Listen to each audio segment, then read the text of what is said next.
സങ്കീർത്തനം 33:10. യഹോവ ജാതികളുടെ ആലോചനയെ വ്യർത്ഥമാക്കുന്നു. ഈ പ്രപഞ്ചത്തിൻ്റെ ഉടയവനായ രക്ഷകനായ സർവശക്തനായ ദൈവത്തിൻ്റെ ആലോചനകളൊക്കെ ശാശ്വതവും തലമുറ തലമുറയായി നിലനിൽക്കുന്നതുമാകുന്നു.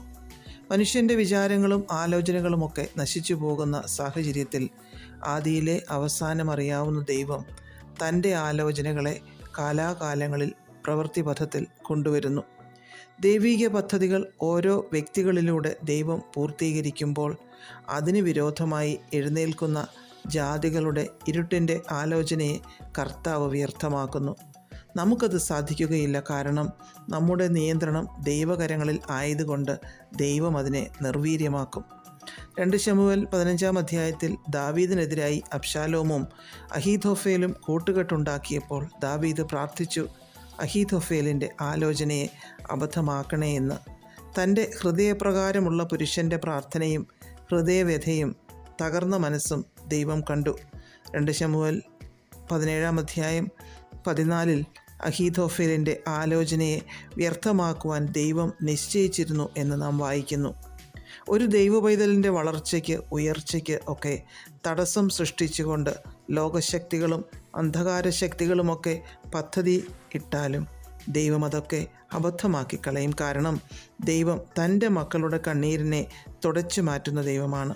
അല്ലാതെ കുറച്ച് അനുഭവിക്കട്ടെ, കരയട്ടെ എന്ന് പറഞ്ഞ് മാറി നിന്ന് ചിരിക്കുന്ന സ്വർഗീയ പിതാവല്ല നമ്മുടെ ഉടയവൻ. യേശുക്രിസ്തുവിനെതിരായ സാത്താൻ്റെ പദ്ധതിയായിരുന്നു യേശുവിനെ തകർക്കുക എന്നുള്ളത്. ക്രൂശിൽ യേശുവിനെ തറച്ചപ്പോൾ സാത്താനും കൂട്ടരും ജയഭേരി മുഴക്കി ആർത്തിട്ടുണ്ടാവാം. കൊലോസ്യർ 2:15 വാഴ്ചകളെയും അധികാരങ്ങളെയും ആയുധവർഗം വെപ്പിച്ച് ക്രൂശിൽ അവരുടെ മേൽ ജയോത്സവം കൊണ്ടാടി അവരെ പരസ്യമായ കാഴ്ചയാക്കി എന്ന് നാം വായിക്കുന്നു. ശത്രുവിൻ്റെ പദ്ധതിയെ പൊളിച്ച് ദൈവം തൻ്റെ പുത്രനെ ഉയർപ്പിച്ചു. ഏറ്റവും ശ്രേഷ്ഠമായ പദവി നൽകി ഉയർത്തി. നമ്മുടെയും ജീവിതത്തിൽ ആരൊക്കെ എന്തൊക്കെ പറഞ്ഞാലും പ്രവർത്തിച്ചാലും ദൈവം നമ്മെ കൈവിട്ട് കളയുകയില്ല. നമ്മെ ജയോത്സവമായി പുറത്തു കൊണ്ടുവരിക തന്നെ ചെയ്യും. ദുഷ്ടൻ്റെ സകല പദ്ധതികളും തകർത്ത് തരിപ്പണമാക്കി നമ്മെ ജയോത്സവമായി വഴി നടത്തും. നമുക്കത് ഉറച്ച് വിശ്വസിക്കാം, പ്രാർത്ഥിക്കാം.